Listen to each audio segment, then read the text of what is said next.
एका खुनाच्या आरोपामध्ये राजीनामा द्यावा लागलेले धनंजय मुंडे राज्याच्या उपमुख्यमंत्र्यांना पहिल्या महिला उपमुख्यमंत्र्यांना त्या ठिकाणावरती डॉमिनंट करतायत, त्याचबरोबर एका पत्रकाराला अडवतायत ते त्यावेळेला अशा प्रकारे धनंजय मुंडे हे स्वतः सुनेत्राताईंचा अपमान त्या ठिकाणी करतायत आणि ते स्वतः डॉमिनेट करतायत।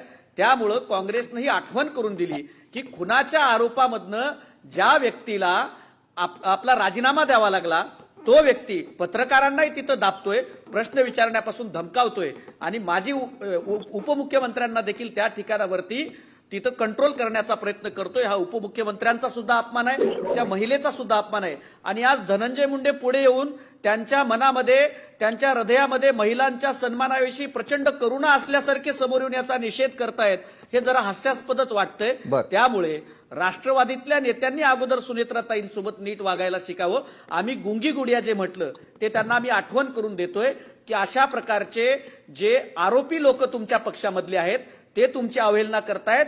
त्यांच्यावरती स्वर्गीय दिवंगत नेते अजितदादा पवार यांच्यासारख्या बाणेदार पद्धतीनं अशा लोकांना त्यांची जागा आपण दाखवली पाहिजे। हे काँग्रेसला अपेक्षित आहे, हे महाराष्ट्राला अपेक्षित आहे, कारण महाराष्ट्राला पटत नाहीये धनंजय मुंडेंनी त्यांना प्रश्न घेताना अडवलेलं। त्याचबरोबर महाराष्ट्राला पटत नाहीये की पटेलांनी त्यांना सांगावं थांबावं किंवा हाताला धरून बाजूला करावं किंवा तटकरेंनी त्यांना डॉमिनेट करावं, हे महाराष्ट्राला पटत नाहीये।